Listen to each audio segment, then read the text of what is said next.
15 seconds. Guidance is internal. 12, 11. All right. All right, what's up, my brother? How you doing? What's going on, Mike? Man, I'm chilling, bro. Just, out here trying to get it.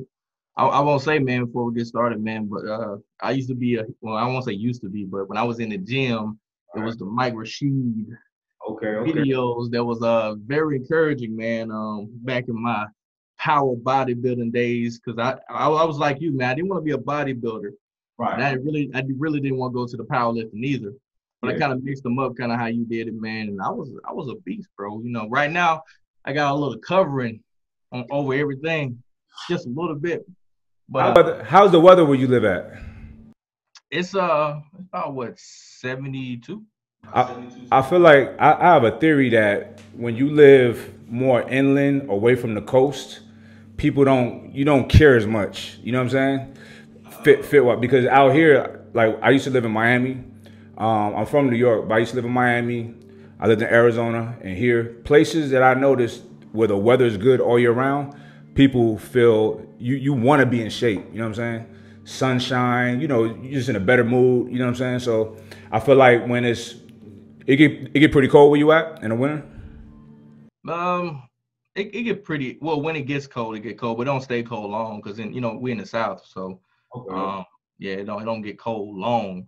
But when it get hot, it get hot. So it's I guess it's the mixture between when it get hot, so it's still uncomfortable hot where you don't want to be outside. So, and then it's the cold where you don't want to be outside. That's a humidity too, huh? Yeah, that's like Where are you located for people who don't know? I got the worst humidity. For people who don't know, where are you located? Mississippi. Yeah. Never been.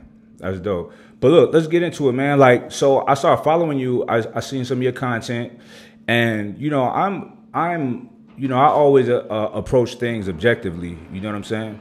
I live by the notion that I do not, and I advise people don't be married to your feelings and beliefs because it can, oftentimes they don't align with truth and reality. You know what I mean? So, and that's just where I'm at in my life. That's where I am. I always say I sit comfortably in a saddle of honesty, of truth. That's it. You know what I mean?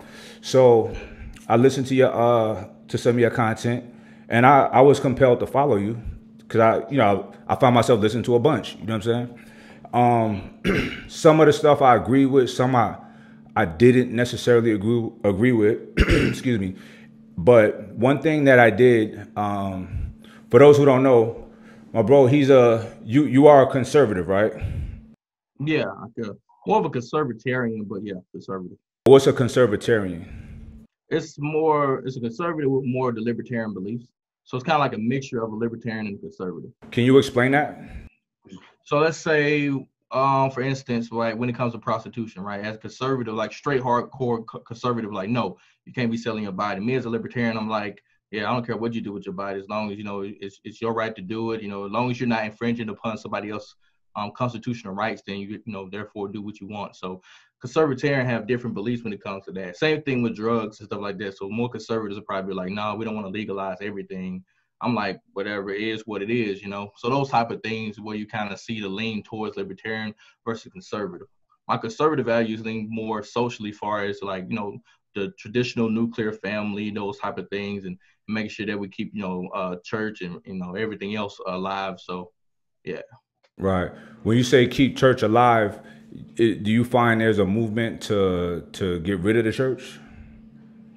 I feel like there's a movement to unnecessarily remove it from places that was naturally part of the U.S. from the beginning, right?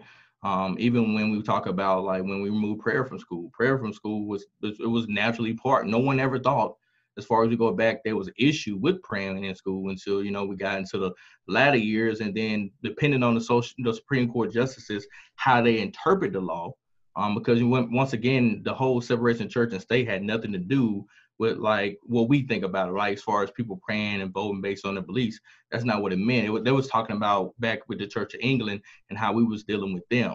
But because of the justices we picked, that's why so many people was up in arms about Amy Berry being picked, because she's more conservative leaning with her beliefs. Everyone felt like because of her, and depending if they got majority, we'll repeal a lot of the stuff that conservatives are not okay with, such as abortion, maybe Brown versus Board of Education, things like that. I don't know. I'm not saying they're doing all of that, but those are the worries of the liberals, right? They're thinking about maybe they'll overthrow the homosexual marriage or the right to marriage because of DOMA Act. It was interpreted. It was not passed by Congress. It was interpreted by the Supreme Court that it was illegal to deny them that right. And which I told people back then is like, look, I mean, I don't care if they do it or not, but the way they interpret it and the reason how they went about it, it allows for that to be taken away. That's why I said it should have passed an amendment, even if it would have took another 10, 20 years. The right way to have done it would have been to do it through amendment, because how does the 14th Amendment have more right to give somebody the ability to be married, but we had to pass a whole amendment to give women the right to vote with the 18th Amendment? You know what I'm saying? So it's like, I feel like if the 14th Amendment had that type of power in the beginning, why did we pass an amendment for that? But now we're going to get to the issues where we see these type of things based on how people interpret the law. And, so that's why I say when we're talking about the Supreme Court justice and things like that, man. But that's just what I see in it. Right. Okay. So just so we start this right, just so you know, I come to you as a brother, as I find you to be an interesting person, an intelligent person. I find you to be a patriotic person, which I respect. You did serve, right, in the military? Yeah. Yep. 6 years active duty Air Force. Thank you for your service. And so I'm not coming with that, oh, what about this? What about that? Not in an adversarial way. It's more of, let's have a real rational conversation. You know what I'm saying? And, I try to have conversations with, one thing I'm trying to do is be more involved locally with politics, right? So, we do well. So we can, help out with money, influence. We've got a lot of people that we can mobilize to do things, to vote for certain people. And unfortunately, a lot of people I reach out to don't respond. You know what I mean? Especially black politicians that are on the conservative side. I never come at them. I'm not one of those people trying to argue. I'm busy. You know what I'm saying? I got a lot of shit going on. The last thing I want to do is sit here and argue with somebody about some shit. But if there's something that I want to understand their position on a little more, I want to let's talk, because, and I'm talking about people here in California, because you're in my city, you know what I'm saying? And I can influence your election, you know what I mean? Good or bad. But I noticed. Reached out to Collins, right? Who? He's Collins. I forget his name. Joe Collins. I gotta look and see. I know he's running against Maxine Waters out there in Cali. Let me see, one of the guys. Some of them, they don't respond. I just move on. But who's the most recent guy? The hell is his name? 37th. Let me look it up. 37th District, California. 37th District, Congressional District. Here we go.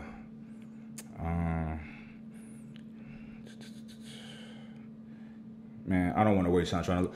Hey T, tell Jess to look for, there's a black guy, he's 37th. He was running for Congress, California. He's right here in Orange County, 37th Congressional District. The black guy. All right, push that door, please. Sorry about that. But I see what I see. I see a lot of things that are just like, what is the purpose of this, right? So here's the thing. Let's go back to prayer in school, right? Because, I'm not very religious at all. But, most of my life, raised under Islam.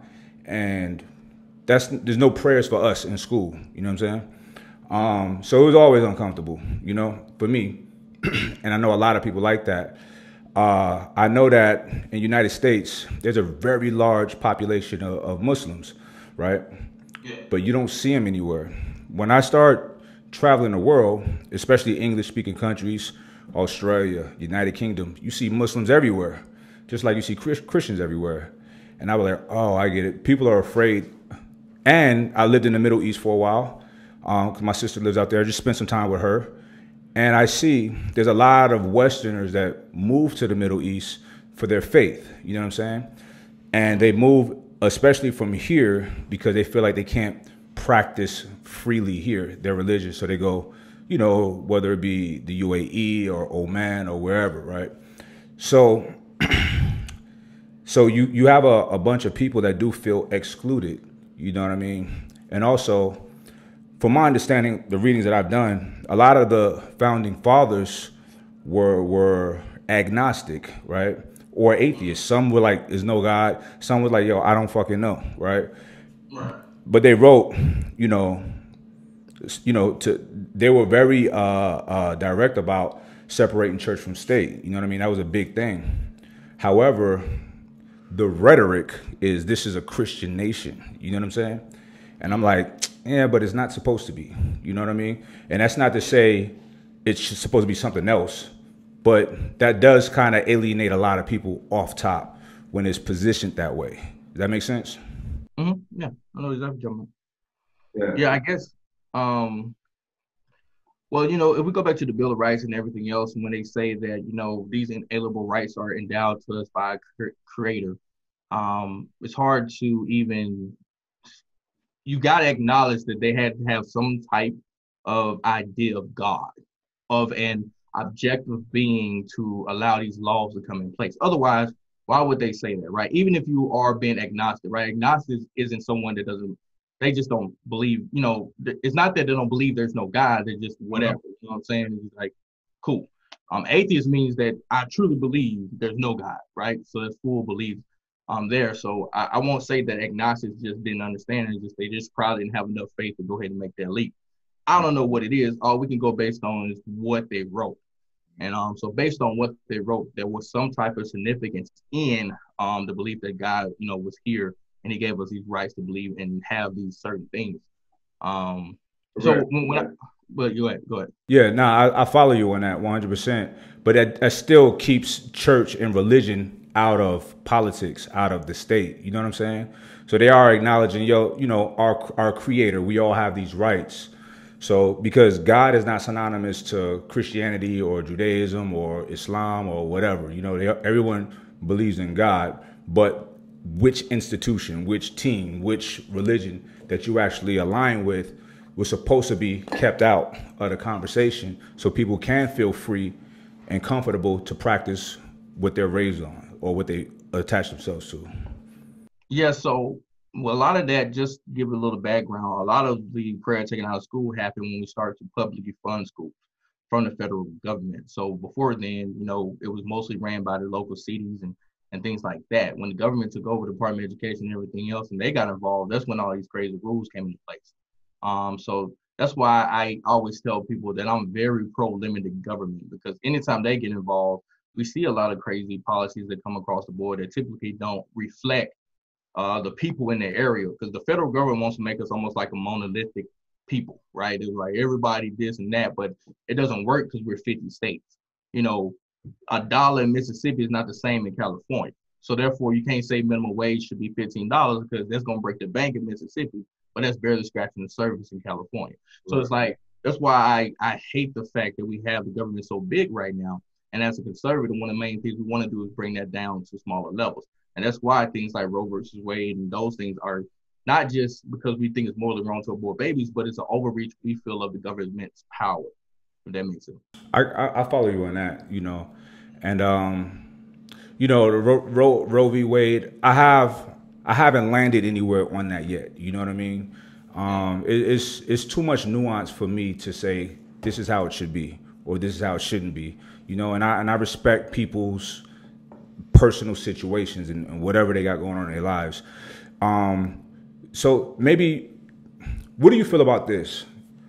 All right, so I really respect free thinkers. You know what I'm saying? And that's a reason why, one of the reasons why I respect you, man, because you like, I don't have to align with the Democratic Party. Like, I don't either. You know what I mean?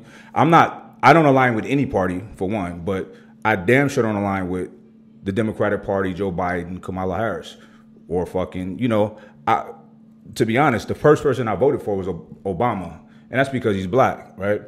But I was very underwhelmed with him, you know what I'm saying? Well, what he did in office, right? So, and then the more I learned, I'm like, okay, I get it. You're just a politician, bro. You know what I'm saying? So, and one thing that's you know, I feel like, yo, fight for us, please. You know what I'm saying? It's okay. First term, nothing, right? Second, I was like, all right, he's going to fight for us now. Nothing. You know what I'm saying? I'm like, but then the more I thought about it, you know, he's not us. You know what I'm saying?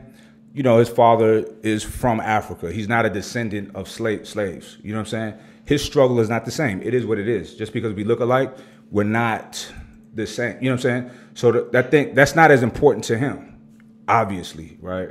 So, and yeah, I do feel like we need a champion. We need someone to fight for us. We also, here's one thing that I do resonate with, the fact that we need to get our shit together. You know what I'm saying? I'm all about that. You know what I mean? However, I will never ignore the fact that we start at a huge deficit. You know what I'm saying? So I'm proud of what I've done so far in life.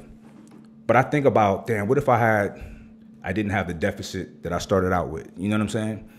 How much further I'd be. You know what I mean? Sean and I, you know, we run a few successful businesses. And one of the things I'm most proud of what we do is give people jobs. You know what I'm saying? Yeah. How many more jobs could we have been giving people? You know what I'm saying? If certain impediments weren't in place and I didn't have to figure shit out, you know, along the way, you know. And then you have people that'll be like, well, you made it. I'm like, well, get the fuck out of here. First of all, making it is not a virtuous thing. You know what I'm saying? I just figured out. I figured out how to do this. You know what I'm saying? People are not bad if they don't make it, and that doesn't mean they're good if they do make it. You know what I mean? So, you know, just like Sean, like everybody is, whoever make it or successful or whatever, they're unique in a certain way. You know what I'm saying? They figured their thing out. They figured out what they're good at and really cultivated it and grew it. So it's not, I don't look at like everybody have to make it. You know what I'm saying? And no one can look at me. It's a fantasy dream. I tell people all the time, it's like, yeah, we're not, everyone's not going to be rich. Everyone's not going to be the basketball player. It's just, if you think so, then you're just dreaming, right? Someone has to be at the bottom. There's always, someone's got to come in last place. It's just how the world is set up and it's made. But fortunately for us, you know, last place in America is still first place in most third world countries, still first place in most second world countries. So I think we need to at least acknowledge that the poor people in America still run around with iPhone 10s, still have flat screen TVs on the wall and things like that. So it's like the poverty level because of what we do here is amazing compared to other countries. But I was going to ask you, just to piggyback, or just go back real quick. You said that, you know, if you would have had a different start, what was those things or those deficits you were talking about that, you know, you wish you didn't have in your way when you was going up? Okay, so I got access to my family tree, so I see where we're at with everything, right? And both my parents came through. My father's from New York, my mother's from Florida. My father's parents are from the Caribbean, which is still slavery. My mother's straight from the South. So my great-grandmother parents were sharecroppers. She was a sharecropper. So my mother's mother is the daughter of a sharecropper, right? So my mother grew up in the South, 50s, 60s, whatever, on up. So we have no legacy of education, right? So, I mean, it started with me, and I didn't, you know, it's not like I went and got a master's degree, but I went to college, you know what I mean? My mother went to college too, later in life, you know what I mean? We went to college at the same time, you know? And, you know, my parents couldn't help me figure out my paperwork, none of that, because they didn't know nothing about it, you know what I mean? So, you know, I had to play catch up a lot, you know what I'm saying? And, you know, it is what it is. When you're 2 generations out of slavery, 3 generations out of slavery, you know, you don't have shit. Your parents ain't got shit. Not all the time, but most of the time, right? So, you know, it would have been nice to have, you know, something given to me in the form of a trust, like things that I have for my children, you know what I'm saying? Some real estate, you know what I mean? Things of that nature, or even learning credit, you know what I'm saying? I had bad credit before I was old enough to use my credit from parents using my shit, you know what I'm saying? Like, and that was normal in the hood, like, you know what I'm saying? That's normal in the black family, bro. So, and then to get to where I am now, it's like I'm in a very fortunate position, but, you know, easy math. Let's say Sean and I both make $100,000 a month, you know, 60 of that is going to my family, is helping everybody out, doing this, doing that, doing that. You can't tell your mother no. You can't tell your father no. You know what I'm saying? I can't, and I won't. You know, so, you know, it is what it is. It's just like, it's not a situation to where, all right, you're good now, kid? Go ahead, run off. Like, I will never ask my kids for anything. You know what I'm saying? Because, you know, I get pulled so much from my family. I don't ever want to give that to my kids. You know what I'm saying? So setting them up, you know, and you know, my business acumen, I'm watching my son today in school, because they're doing it on Zoom. And he has a business class, and he and I started a corporate LLC for him. We're partners in it, but it's going to be his thing. And so all of the things that they had to give breakdowns on, he already knew. He had it actually from his own business. You know what I'm saying? I was very proud of that, you know. So I didn't have that. I think about how much further I would be if I had that, or, you know, my parents teaching me about tax, credit, whatever. You know what I mean? So some of the things, these impediments, are not visible. They're ineffable, but they're there. And the lack of a legacy of education is one of them, you know, as major. So, you know, that's a huge one for me. You know what I mean? The money, forget about the money. The education component is important to me, you know?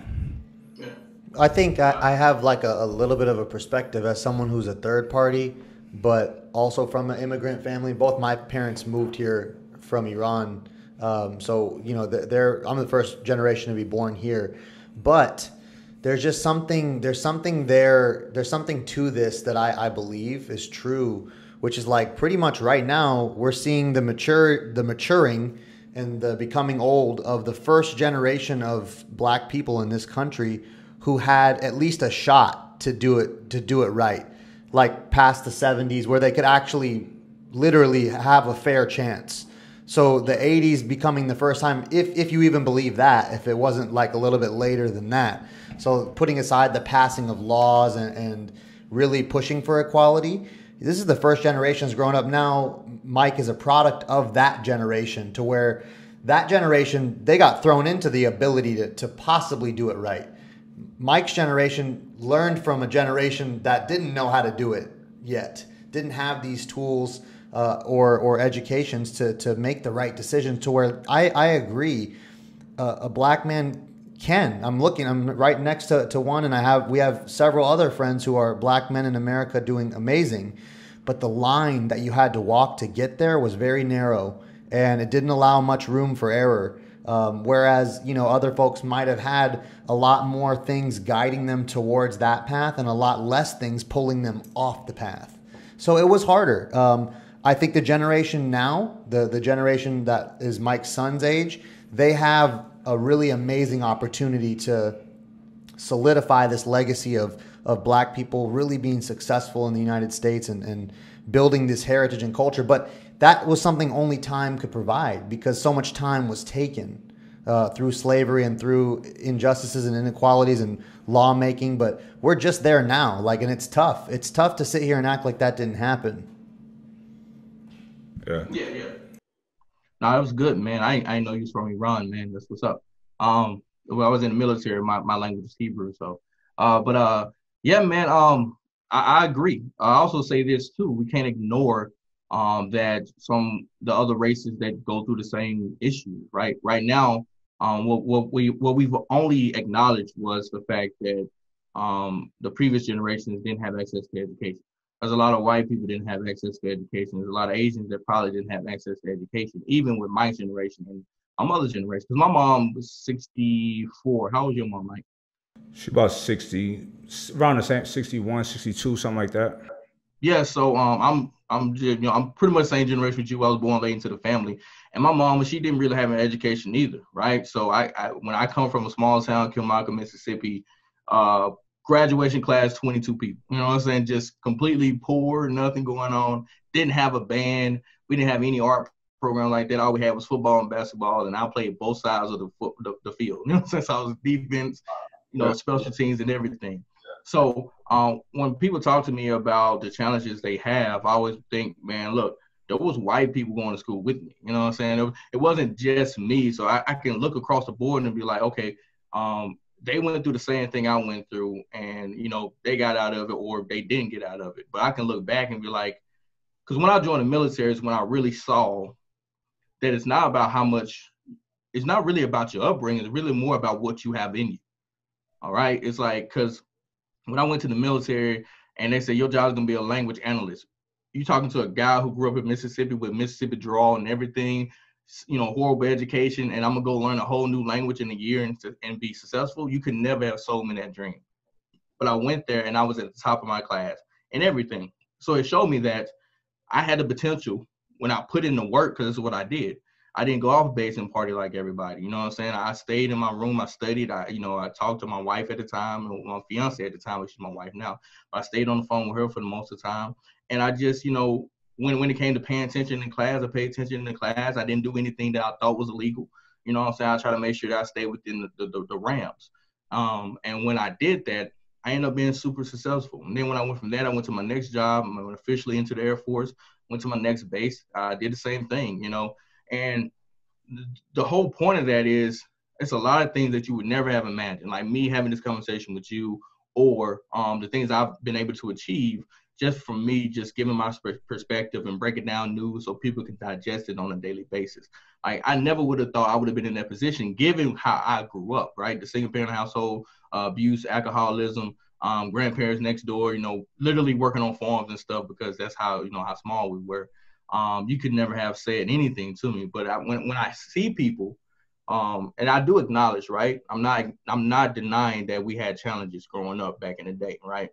But what I'm saying is, how much is that playing on us truly, right? It's almost how when we talk about climate change, right? We say, well, humans are affecting it. Like, we're affecting that much of climate change. Climate change is going to do its own thing because it's been here since before we even got here, and it's always going to be there, and it's going to do its thing. But we're affecting it that much, but it's still a thing, right? We still can't ignore what we are doing. So the same thing about our past and what we went through. I don't know how many conservatives are just completely ignoring, but I feel like most of them are not just completely ignoring it.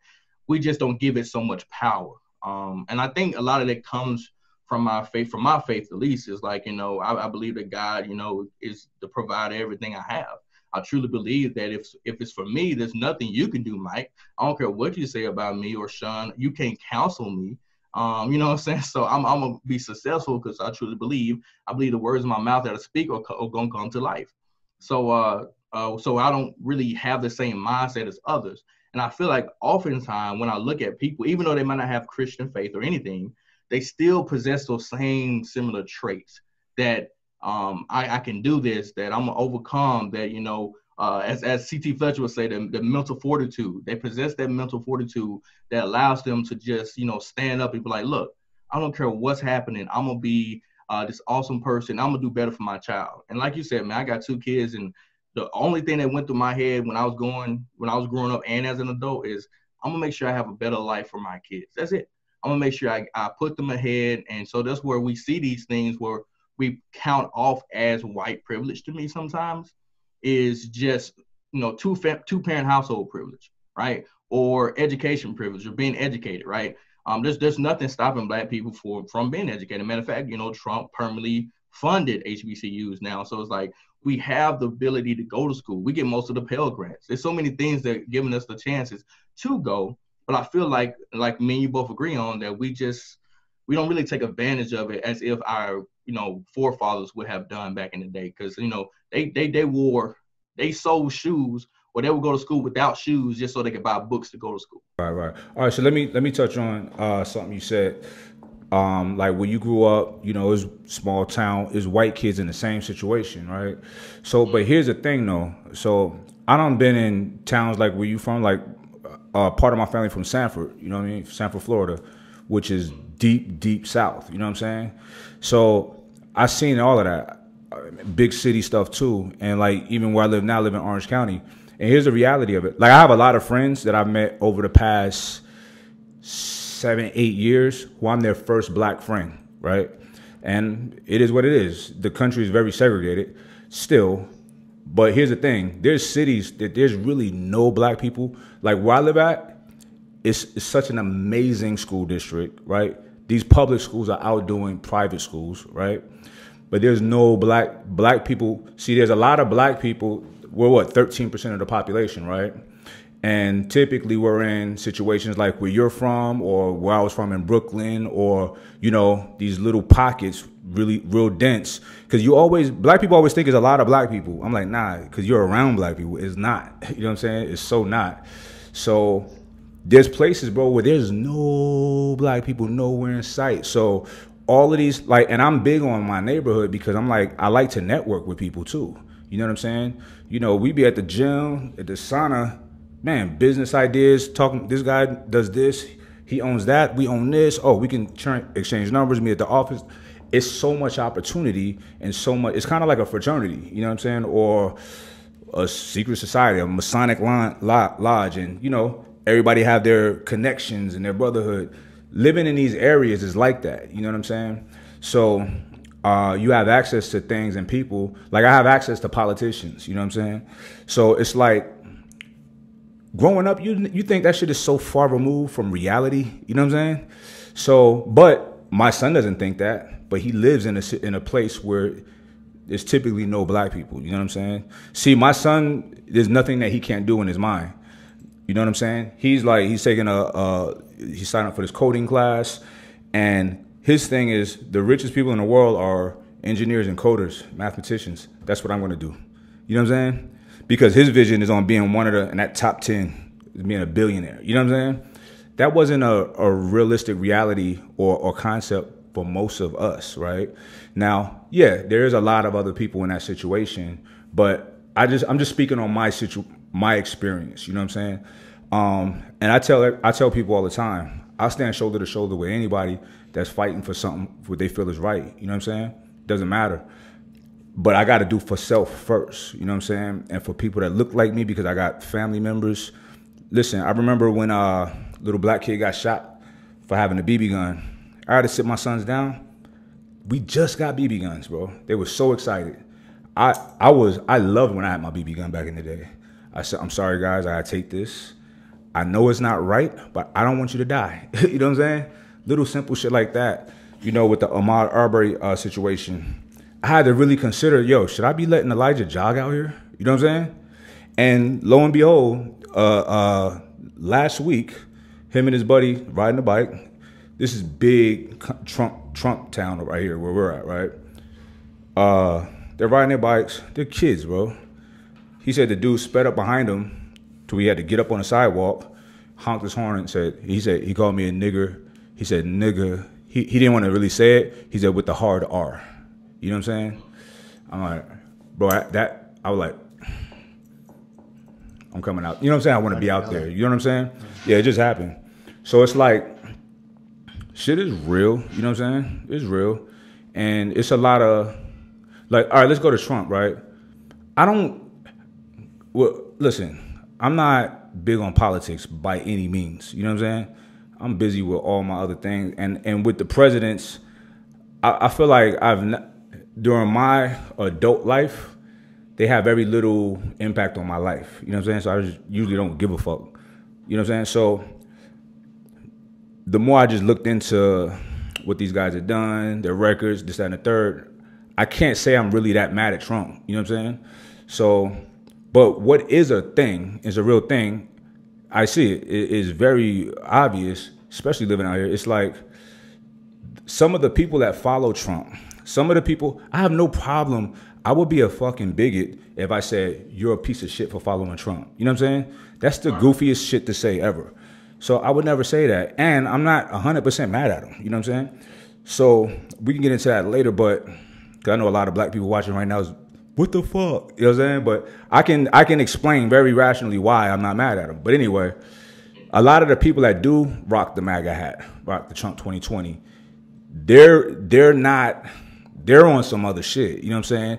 And that for them, for a lot of people, it's a symbol of an elitist and a white supremacy type of situation. And I'm gonna explain this. So when Trump first ran, I was like, I seen how everybody was dismissive, right? I'm like, don't do that.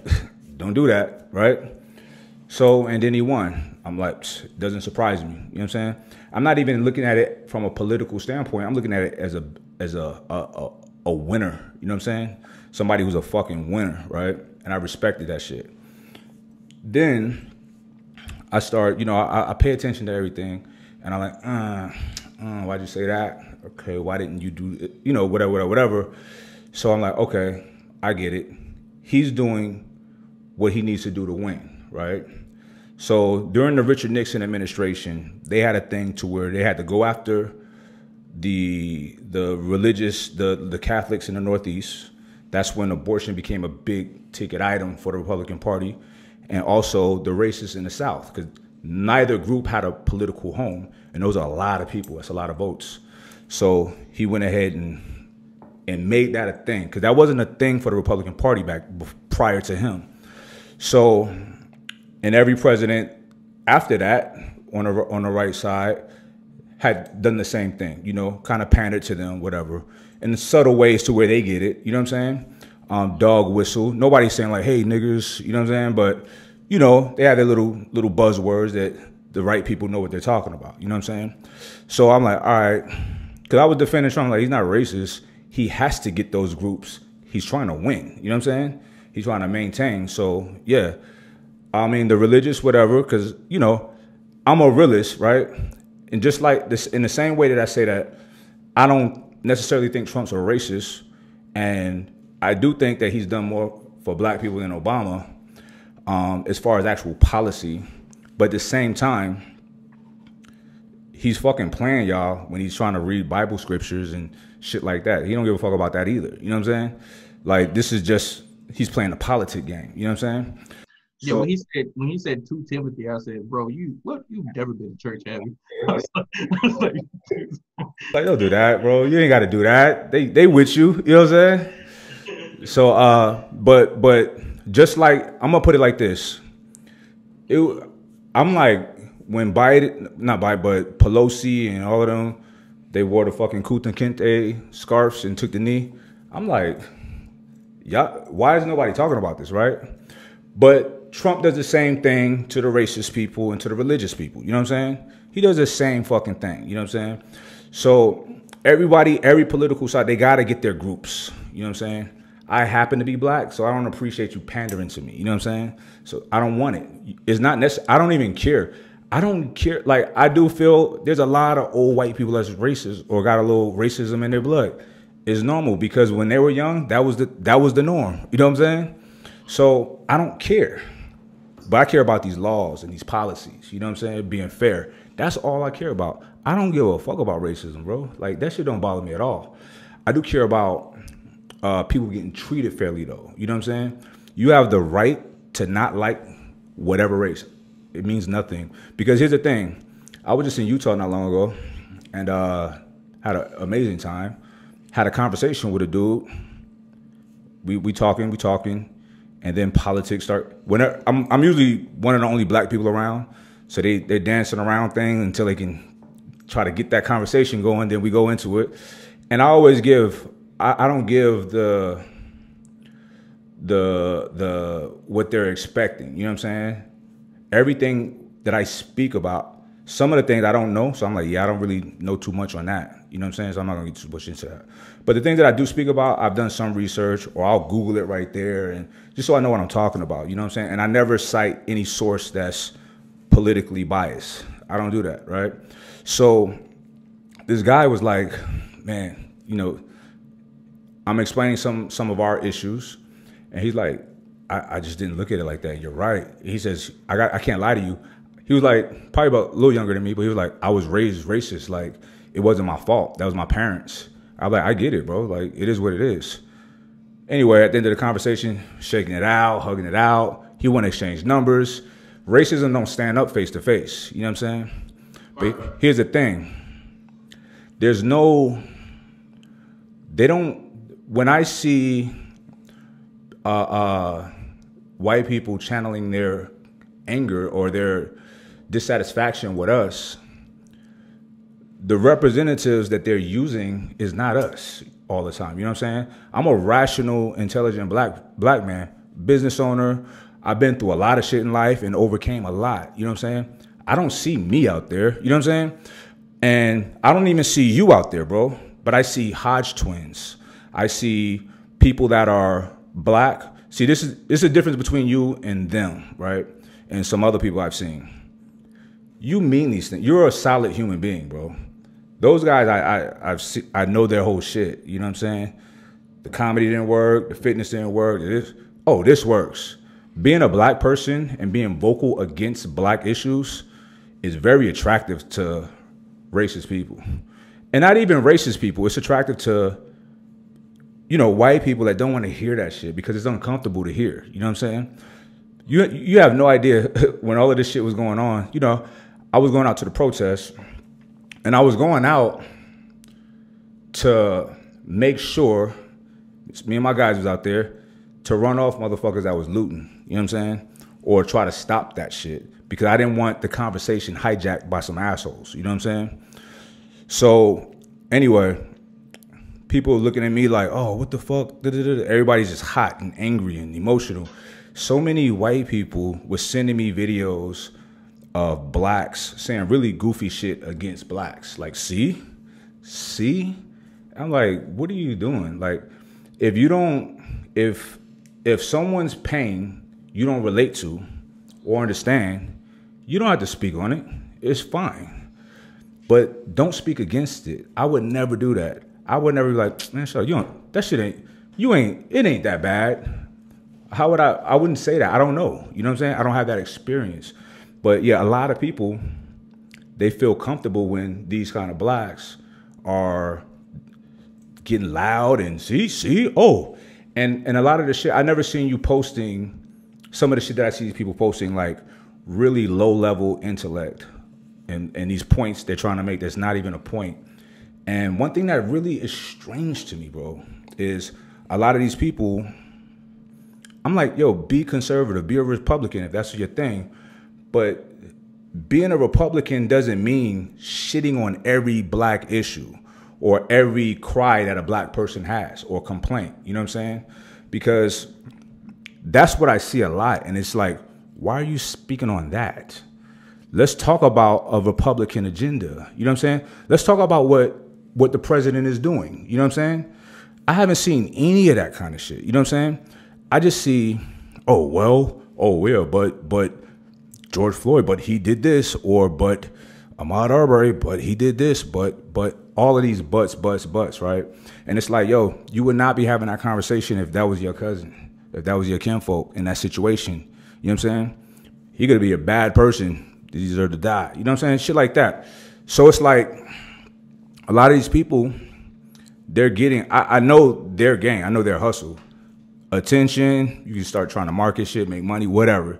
And then people become deeper embedded into whatever they're getting attention doing. You know what I'm saying? Especially when they have no firm foundation in anything. They're not a solid human being. You know what I mean? So it's really ugly, bro. And it's really, I would much rather, I seen Alex Jones posting or doing an interview with Hodge Twins, and it's like, this is great. Y'all are all fucking characters, WWE characters. You know what I'm saying? And unfortunately, that sensation, scandal, just goofy shit is what's more attractive. It's low-hanging fruit, and it pulls people in. You know what I'm saying? So unfortunately, rational-minded people, it's a lot of work, a lot of fucking work, but it's integrity there. You know what I'm saying? And this is why a lot of these people won't even have a conversation with me. It's like, bro, you don't even know y'all don't even know my political views. You know what I'm saying? But, black dude, no, can't, and they're black. You know what I'm saying? So I can't get conversations with black people. You know what I'm saying? Yeah. I think, in reality, we're in the same boat. You know, if you go through my page and comments, and yeah, you know, I do have those people that's like, oh man, awesome, you say this. And I also have, most of the hate I get are from black people, right? So just like you can't have a conversation with... You're not supposed to be a Trump follower.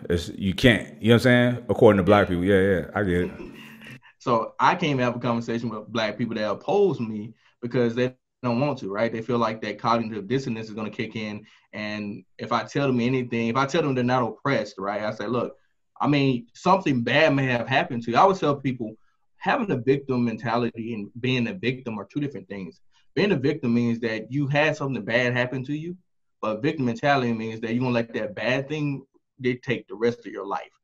And that's where I disagree and I draw the line with people. Let's talk about that real quick. Okay. Okay, so having something bad happen to you, right, is one thing, but there's nuance to that, bro. You know what I'm saying? Because let's say this: my mother, her mother, put my mother out. My mother been on her own since she was 15 years old, right? So my mother's life, my mother has a lot of issues. You know what I'm saying? And I didn't ask to be born by my mother, but I was. So I inherited a lot of those issues early. You know what I'm saying? And I was living wherever I was living at by no choice of mine. You know what I'm saying? So I was a victim to her mother's ruthlessness, her mother's hatred. You know what I'm saying? Before I was even born. You know what I mean? So that to me, like, I'm never dismissive to people, and I don't use victim mentality. I understand it, but victimization is a real thing, and I think it's okay to recognize it. Let's figure it out though. I don't accept excuses like, well, I can't because, you know what I'm saying? I'm like, okay, well, you don't have to. I'm moving forward because life waits for no one, right? So, however, acknowledging some injustice, acknowledging something nefarious or egregious happening to you, even if it's through family lineage, because that's a real thing. You know what I'm saying? It's real, bro. Bible talks about it as well. So I agree. And that's what I meant by what you said is what I was saying. Like, I understand. And like you said, your victim situation may be worse than somebody else's, right? So it takes a little bit longer to recover. But I'm talking more about the mentality you possess after it happening or going through it. It's like you either gonna sit there and believe that every white person is racist because of the one racist incident, or you're gonna acknowledge that there was that one white, there was that one racist person versus everybody else. Just like when we say all cops are bad or bastards, whatever, it's like you may have some couple bad experiences with cops, but it's not all cops. Let's not do this. Let's not do this hasty generalization because it's a logical fallacy. Let's not do that, right? And that's why I try to teach people is like, I told people one reason why I started what I did on TikTok and everything was to offer the alternative perspective that we normally don't hear from Black people. Because I told people when I was growing up, all we was fed in school when Black people came to talk to us was you 1 in 3 chances of going to jail, yada yada yada, all that stuff. We never had nobody come tell us like, oh man, you can own this block, you can own that block, you can buy the city up, rent whatever. No one ever came and instilled that knowledge into us. They just kind of perpetuated the victim mentality, if that makes sense. It's like the U.S. doesn't like you, yada yada yada. Police don't like you, but in reality, that's not everyone. It's okay to tell someone that yes, in certain situations, maybe from time to time, you never know who you'll run into, right? And there are those opportunities and chances out there. But you shouldn't let that opportunity and chance scare you or fear you, make you fearful of going out and trying those things and trying to be the best person you can be. So I don't want when people say, I'm not the type of person that racism doesn't exist. We all know racism exists. It existed before we was born, way back when Jesus was walking the earth, and it's going to exist until we die. It's just one of those things that just like murder, everything else, I mean, we could try to make the world as great as possible, but these things are going to exist. What I don't want to see, and like I think that's what me and you both agree on, is in the policy itself. I don't want to see racism in the policies. Right. Trying to police someone's heart is impossible, right? And that's where we see these people spending millions of dollars on classes to teach people about implicit bias or microaggression. It's wasting money because you can't police anyone's heart. If we could do that, I'm telling you, the first person would have been Christian. And it's just not possible. So even trying to do that is, to me, it's just being disingenuous. And we need to take those resources or something and teach people how to just overcome these situations. Same thing when I talk to people about being a bully. We could talk about not bullying all we want, but bullies are going to be around. I mean, especially when we become adults. Teach these folks how to overcome these obstacles. Teach them how to deal with the bully.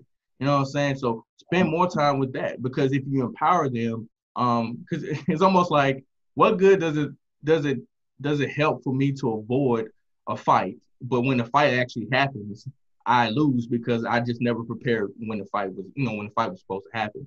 So I always encourage people like become factual, learn. It's okay to get out and explore your ideals or values, right? Test them. A lot of people don't want to test it. It's like I test everything. I was always the why kid growing up, and when I joined the military, Me too, bro. I used to get in trouble in school because I would ask my whys, and then I say, "Oh, this is taking up time," and I just keep going. You know what I'm saying? But yeah, I'm the same way, bro. yeah, I think it's important, and we've gotten away from that because specifically, I think Black people, because um, we all know our parents used to be like, "Because I said so" was the answer. It's like that's no reasoning. There's nothing there. You can't learn from that. All you know is just because I said so. And that to me is what I never do to my daughter because I learned that if she asks a question, I'm gonna try to answer the best of my knowledge. And if I can't give her a clear answer, because someone said you actually this is how you know you have mastered a skill or you know what you're talking about is when you can teach it to a 5-year-old, right? So if I can't teach something to her, that means I got to go back and learn more. I got to go study more. And I'm not going to sit here and just bull crap. I'm gonna be like, well, baby, I don't know the answer right now, but let me go do some research and let me come back to you because daddy don't want to stop that critical thinking in you. I want you to always ask the why because I don't want you to be stuck in this echo chamber. And that's what we need to get out of sometimes. And I tell people all the time, I follow people that are completely left, like that completely hate Trump. I follow people that don't got nothing to do with politics. It's like you want to get a good broad view of the world, and you don't always want to be stuck in this thing. Because once you do, I feel like your pursuit of knowledge then becomes tainted with just trying to confirm your bias, and I don't want to have to always be in that. So when you was talking about that, man, I was just like, I get the struggles, man. And what I tell people all the time, because you mentioned earlier about when racists are mad at Black people, they're not even talking about people like you and me. They're mad at people like that's out there selling dope, selling drugs, doing this and that, shooting up neighborhoods. Those are the people they have in mind when they're talking about Black people and why Black people can't do this and do that. They don't picture you and me. Right. See, here's a nuance to that too, right? So I feel like there's a discussion that need to be had, right? And there's some bullet points, some hard factual bullet points that need to be that people need to, for those who don't know, need to understand and acknowledge, right? And then the honest discussion can proceed, right? Because when we talk about violence, how Black people are pretty violent, neighborhood, whatever. I'm like, yeah, but we learned it from guess who? You know what I'm saying? Our whole existence in this country has been a violent existence. You know what I'm saying? To this day, I've never hit any of my children because, for one, it's because I'm angry and want to hit. No, that's not right. But the way I used to get beat was like, I remember the worst whooping I got. I remember thinking to myself, like, I'm your son. Like, why are you doing this? You know what I'm saying? So it's like, but those are slave whippings. That's where our parents got that shit from their parents. Couple generations is all you know. Get that switch, get that extension cord. I would never do that shit. You know what I'm saying? But here's the thing, like, there has to be an acknowledgement. Don't call us violent. We learned violence from the most dominant factors in our life is white people. And that's just a fact, bro. This is a very violent country, you know what I'm saying? That's founded on human trafficking. Us. Literally, you know what I'm saying? That was the legacy of the United States, there was a civil war about that shit, you know what I mean? So, and listen, and I had to tell a friend of mine the other day, because he's like, man, I'm damned if I do, I'm damned if I don't, because I'm white. I said, bro, stop. Nobody thinks that you're a bad person. You know what I'm saying? Your great-great-grandparents, and a lot of people that own slaves, that was what you did back then. You know what I'm saying?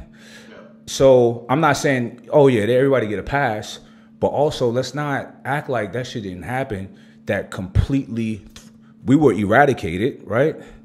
There was a period. I'm working on a docu-series, right? And I'm in a ton of research, bro. There was a period in the 1500s when they were starting to kidnap us, taking us, all throughout South America and brainwashing and breeding. You know what I'm saying? The first wave of slaves were not purely, it was a generation gap in between the first ones that were captured and then what was coming over here in the 1600s. You know what I'm saying? They're trying to make sure you have no knowledge of Africa, no language, no none of that shit, right? So So that's that has never happened. There's been slavery throughout the history of the world, but the level that of slavery that we endured is unique. You know what I'm saying? But with that though, they've created something, a beast. You know what I'm saying? First of all, to survive, like over 2 million people died during the fucking transatlantic slave trade. You know what I mean? The worst conditions ever. So it was strong people that made it, and strong people are still here. You know what I'm saying? So it created something different. You know what I mean? Now, very powerful people. Now, what's needed though is refinement of these people. You know what I'm saying? Because power without refinement is destructive. You know? So, but we don't know, like black people collectively don't have any knowledge of our history. You know what I'm saying? My son brought his history book to me last year. He's like, "This is dumb, Dad." I'm like, "What?" He says, "They try to make people think that we started during slavery. Like that's when black people came on this earth. Like that's what this book is alluding to." I'm like, "Son, he knows." You know what I'm saying? But he's frustrated that this is what's being pushed. His white friends know no different, and they have no reason to go and dig into history, because we got to dig into. There's like a lot of digging you have to do to get a lot of real history. You know what I'm saying? Because a lot of people change things and write it in a way that's favorable to them, right? To not look as bad, you know what I'm saying? Or whatever. So there is, and I say this in a way not to be taken wrong, there's a certain pride that black people don't have, and I understand why. You don't know any better, you know what I'm saying? You only know slavery till now, you know what I'm saying? But prior to that, it was dope. It was amazing. I'm talking about, you know, some of the achievements that we have done is erased from these books. You know what I'm saying? Some of our libraries have been destroyed in Ghana and Mali and these things of that nature. So it's really hard to dig this information up, but it's there. You know what I'm saying? And for black people to understand how creative and intelligent that of a lineage we came from, you know what I'm saying? I feel like people would act a little bit better. You don't have to act like a thug, bro. That wasn't our vibe. You know what I'm saying? Our vibe was prosperity, and you know, our greatest kings were not known for killing, for wars. They was known for bringing prosperity to their nations, to their countries. You know what I'm saying? And spreading that shit. So it's like, but we don't know that. We just know, man, fuck that shit. Fuck that shit. You know what I'm saying? Just bucking the system, whatever. And I get that too. I mean, we've grown up in a very perverse way. You know what I'm saying? Our history in this country. See, here's the thing, bro. I'm with you, bro. But I'm very sensitive to reality in our history and why we're where we are, you know, for the most part. You know what I'm saying? So I'm very sensitive to that. And I don't act like that's not a thing. You know what I'm saying? Because there's a lot of us who can't communicate that pain. You know what I'm saying? A lot of us don't even know why we in pain. You know what I mean? But there's something about being destitute and being, you know, it's something. I've been incarcerated. I've been in solitary confinement, bro. It's something about that level of hopelessness. You know what I'm saying? Abandonment, yeah. Yes. And a lot of us have that without being in jail, but we're in jail here because we don't know any better. It is what it is. Our parents didn't know no better. Our hood, our neighborhood. Look, the neighborhood that my mom and all of them from is destroyed now. It was the worst. I couldn't believe. When we would go down there to visit, I was a kid. I was blown away. Like, what is this? You know what I'm saying? It was the worst place I ever experienced. You know what I'm saying?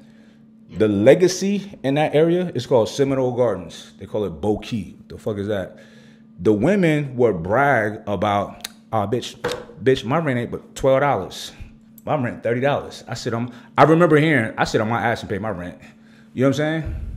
The Section 8 housing. You know what I'm saying? Now I have something to add on that. When we started, you said one of the values that you do carry over from the conservative side is the importance of the family, the nuclear family, and I think that's I don't know if it's undeniable for everyone, but it's pretty undeniable for me how important that was to making me into who I am, or my sister, and what I've seen. It's been important for a lot of people, even if let's just say their family was divorced, the mom and dad were divorced, this unification of culture behind the family, like my fiance, her family was split up at a young age. Her mom and dad divorced quite nastily, right? Not in a nice way.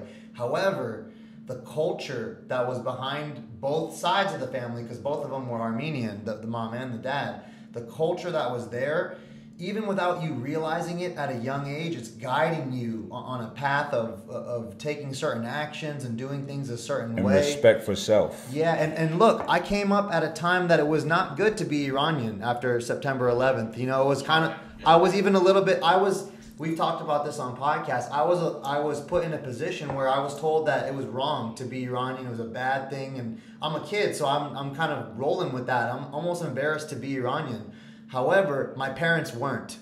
They weren't embarrassed to be Iranian. And the things that they thought were important, they were still doing all the time. And it was guiding me without me even realizing it. I might not have been super prideful to be Iranian, but I was, proud of my parents, and I was happy with what they were telling me to do, and it guided me without me even knowing it. And why that's important is because, like we mentioned, it was taken away. It was taken away from black people. So although it is a fact, yes, at this point in time, every black person has at least some feasible outlet to try and to advance themselves. It is harder. It is harder, I think, without that backbone and support, where now we got to focus on what we're going to do. And that's what me and Mike talk about all the time. It's like, okay, here's where we are. We're here now. Like you said, it's like that is the past, but at the same time, we need to have a solution that deals with some of the ramifications of the past, which is the breakdown of this family unit, which is this lack of education, which is this lack of financial education beyond just like book smarts. Also, the ability of how you're going to manage yourself and your time, and avoiding all the temptations that other people might have who don't choose to try and advance themselves, who are surrounding you. We have to have solutions that take all this into account. And that's what we're really sitting here on a daily basis, or at least multiple times a week, talking about what is the foot forward for us as individuals to make an impact on this. Yeah. One thing that I hope to accomplish with this docuseries is to highlight some real history with empirical evidence, right? Just facts, right? Okay, guys, this is where we're at. This is what happened. And I'm going back. And some of it is celebratory because I'm starting back in the 12th century. You know what I'm saying? So, and then shit got weird, right? This is what happened. I understand. I get it. This is what happened. This is what happened. And this is where we are now. We're not condemning you or for your ancestors' history, but this did happen. You know what I'm saying? And we're perceived as more violent because of this or whatever. You know what I'm saying? And then, but let's have an honest conversation. We're not condemning you, but let's not acknowledge that this happened, right? And let's move forward. Because here's the thing, man. Like, when the conversation, when you try to have it, oh, that's reverse racism, or is giving such opposition, right? And like, no, let's just talk.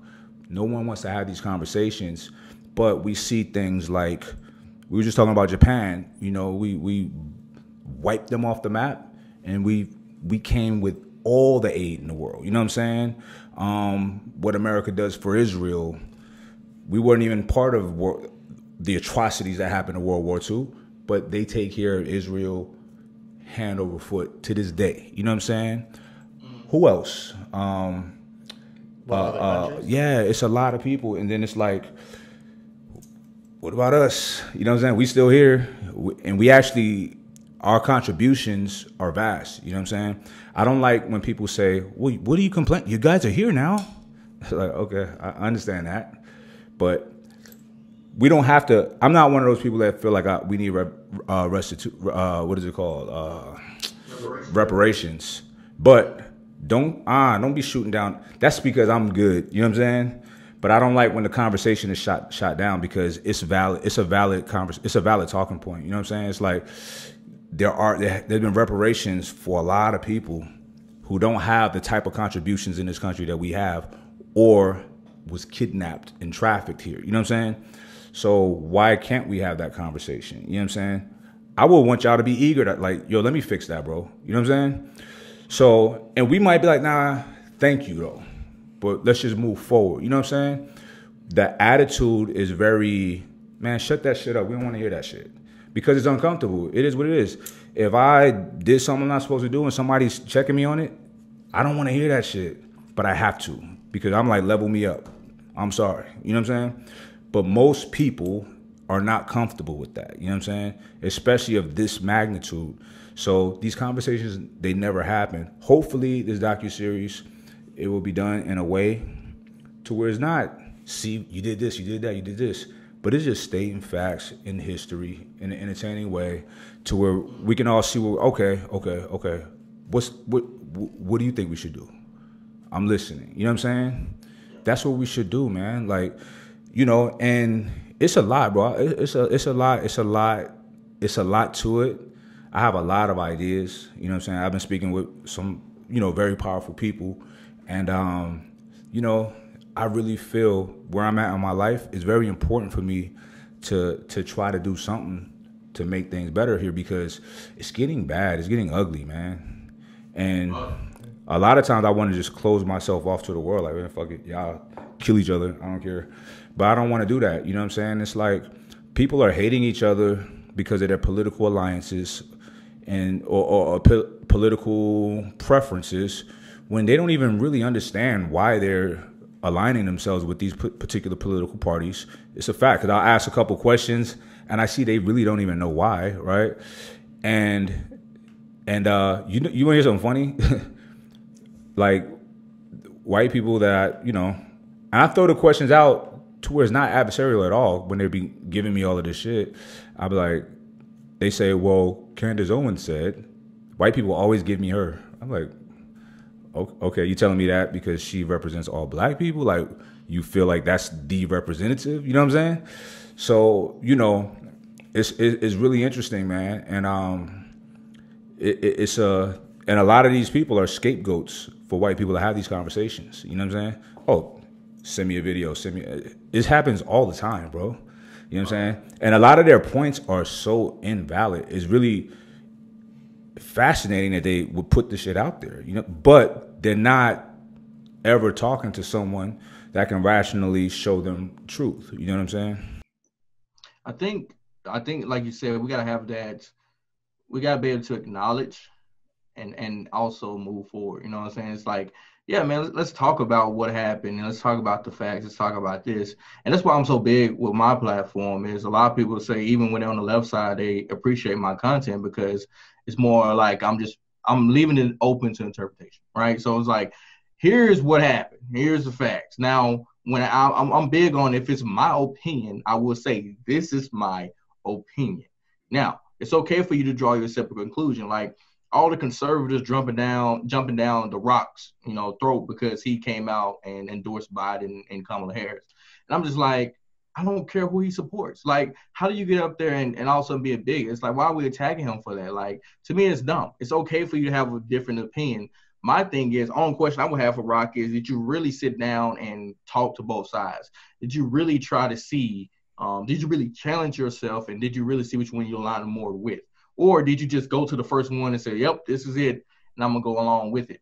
So that's why I always tell people, it's like, I want to have the conversation and be willing to do this research and study. Like, I will appreciate you more, if whoever you are, if you go study both parties, literally study both parties, look at all the history, whatever's going on, look at the policies and things, and then come out, well, I'm still a Democrat. And then sometimes it's not even that they agree everything that Democrats push. Same thing with me. I don't agree with everything the Republicans are doing. I just align more with the Republicans, and therefore I'm voting Republican. Because right now, if the Democrats came out and said we're gonna get rid of abortion, to me, abortion is one of my number one issues, along with human trafficking. Trump has done an amazing job with human trafficking and sex trafficking. America has done more than any other president. And so right now, those are like my two biggest issues that I think that are very important, because to me, that's modern day slavery. So that's a no-go for me. So if the Democrats came out and said that, then I'll probably be like, okay, let me look at both parties, or the Republicans dropped it, then I'll go over here. I'm not married to any party. I'm all about the policies and what I think is very important right now. But like you're saying, man, we got to be able to have the conversation, and that's the scary part, because some people don't want to have it, and people don't want to disagree with each other. It's like, bro, if you're going to disagree with people, it should be the people that you really want to grow with. Like, if I had a best friend that just always said, yeah, you're right, I was like, how I'm supposed to get better if you just always tell me I'm good, or that's dope, man. It's like, I got a question for you. You're right about that, 1,000,000%. Question for you: the human trafficking. I don't know much about it, so I'm not the expert. How long has that been a thing for you? it's been probably the last. It really, matter of fact, what really brought me to the attention of it was more like the black market for organs, right? When we had a lot of black people ending up, dead and found in hotel rooms, and with the organs taken and stuff like that. So organ harvesting was really got me into thinking more about it. But as far as like getting into I didn't know child trafficking was so bad until last year, right? Like I knew something there, but I didn't know we're talking like it's $150 billion industry every year. It's like, man, I did not know it was on that level. I did not know these many children going missing. Like I always see the missing children poster at work and kind of be like, man, I just wish, this didn't happen. But I never knew exactly the amount until I started following people like Tim Ballard and those like that. And I was like, man, this is way bigger than I expected. And this is something that should be taking some precedence on a lot of things, because, we can argue with adults and different opinions, but when we're talking children, it's like, man, those to me, you're just a child, right? And I feel like we got to stand up as adults and be that hero, or be that person that's going to go to bat for them. So, but yeah, it was like last year when I really got into human trafficking. But I've always kind of like questioned or was concerned about even the organ, even with stem cells, anything that has to do with taking people's body parts, anything like that. I've always been kind of like, why are we doing this again? That's why I was always appreciated what's called the embryonic so your umbilical cord, you can take the cells from that, and placenta, whatever it's called, and people can harvest that and use that similar to stem cells. So that's why some people donate it after they give birth. Now I'm for that because that's just something else. But when people take pieces of body and stuff like that, that's when I'm like, man, I don't personally agree with that, especially when you don't really give consent to do so. So if I'm an organ donor, I give consent that you can take my organ when I die, whatever, yada, yada, yada. But yeah, so that's kind of how I got into it. It wasn't just, I saw, Candace Owens or anybody. It's just like, I didn't know until I did more research. And when I started following people, and then it brought attention to it, I was like, holy crap, this is, more massive than I imagined. Okay, cool. I want to dive deeper on this, but I'm super behind right now. You too, but I really enjoyed this conversation, bro. Thank you. Maybe we could do a part 2. I'd like to do a part 2 focused on some of the things that highlighting some of the ways that you were talking about with the Pell Grants and other things because I think we have a responsibility to at least communicate out what's available now for people who are following Mike, because there's a lot of people who probably don't even know that there's a lot of these options for them, which in itself is a problem, we want to take inventory of all the positive things that are available right now for people to improve their lives, and you could help us with that, because it seems like you know quite a few of them, and we can chop it up together about that. Yeah, that'd be great. I think providing some solutions.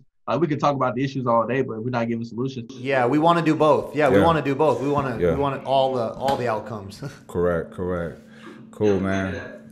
All right, bro, man. Have a good day, my man. Hey, thanks for being patient with me earlier. There's a million things going on at once. So, but we'll do this again soon. All right. Good talking with you. All right, fellas. Have a good one. All right, later.